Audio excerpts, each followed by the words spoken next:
Welcome, it's King Lizzard on Xbox One with Forza Motorsport 6, and this is the Porsche Anthology DLC. This is part 8 of the series that I'm doing, and today I'm at Road America Full Circuit driving this mid-engine rear-wheel drive 1970 Porsche 914/6. Quite good acceleration in this. This is my first time driving this, and I'm up against Pro AI here in a stock or a spec car.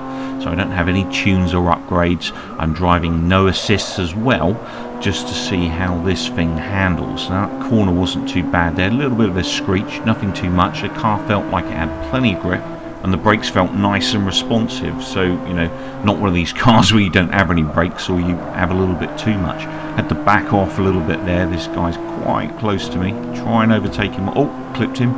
Not good, sorry buddy. Try and overtake him on this straight. Got quite a long straight here, but it's going to come down into a hill. Whoa, careful! I thought he was going to take me off the track then. Jesus. But it comes down into a big straight, and we're going to have a real tight left-hander at the bottom here. This is a corner that I see so many people come off on multiplayer. I'm actually a little bit too quick there.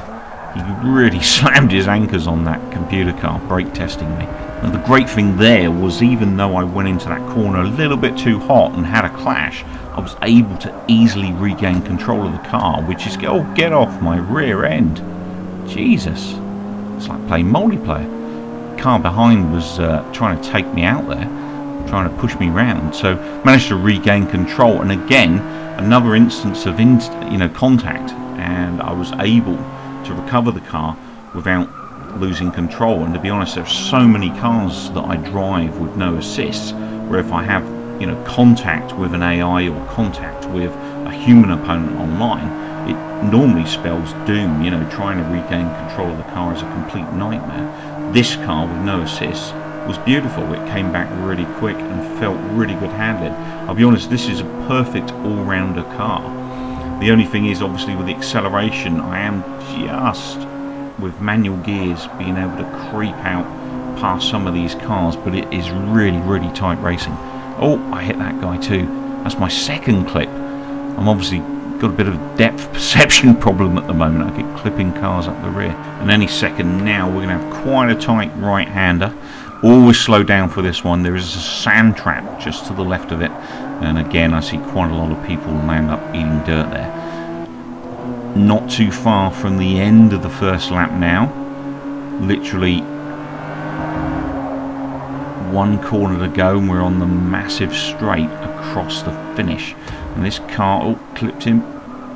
Going to try and take him on his right side. Yeah, just managed to scrape through there, and I'm into third place. So I'm in a podium spot at this point.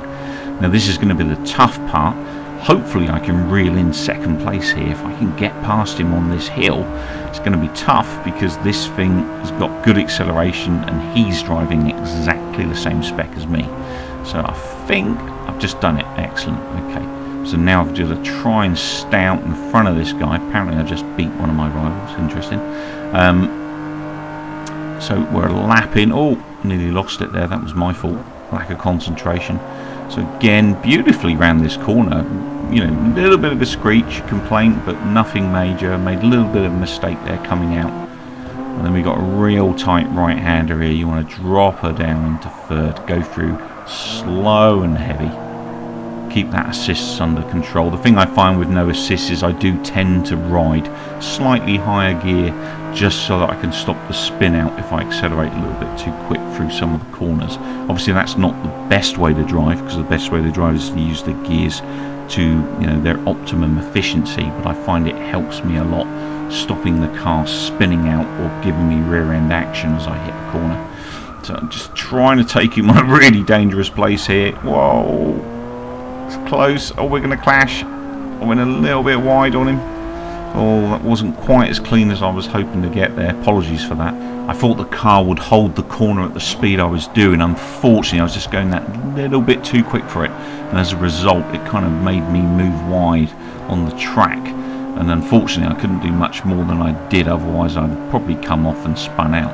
So apologies for that. I will try to be a little bit more vigilant next time. So we've got this really tight left-hander coming up here. computer AI behind, close on my heels. If you look at the old map down the bottom there on the left side, you'll see that those dots are right behind me. So any mistakes here and I'm going to lose this place. Pressure's on. Now this corner's quite nice. I can get around this around about 80 mile an hour-ish, and then we're going to go kind of into this really fast right-hander, but you don't want to flat it out here. You might be able to do it with this car because it's a little bit slower, but definitely not in some of the higher spec cars. You generally want to roll around that particular corner section just a little bit before you reach it, otherwise you'll land up in the wall there, so you need to be pretty careful. And we've got that really tight right-hander again, slow right down into third, second, a little bit of a skid there, a little bit of a regain of control as the back end went. I did drop it in the second a little bit swiftly there, and then back off just that little bit into this corner. Got a reasonable lead on the rest of the pack, but second place is still dead close. Now this corner is a bit of a nemesis corner for me. I do screw this up quite a bit. I went just that little bit wide, but was lucky I was able to use the chevrons, keep me on the circuit and avoid me hitting the grass and having an accident. And then we're into the straight, and at this point second place is not catching me. So first place at Road America in the Porsche 914/6. Well, I hope you enjoyed that. I'm going to leave you guys and gals to watch the replay now. I will be back at the end of the video. Enjoy the replay.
I'll take the opportunity to thank you guys and gals for watching. I will be back again with more Porsche Anthology, more FORZA Motorsport 6 and plenty more other gaming greats on King Lizzard's Game Lounge. Please be kind enough to rate the video and subscribe if you're not already a subscriber. Take care, keep well and keep watching.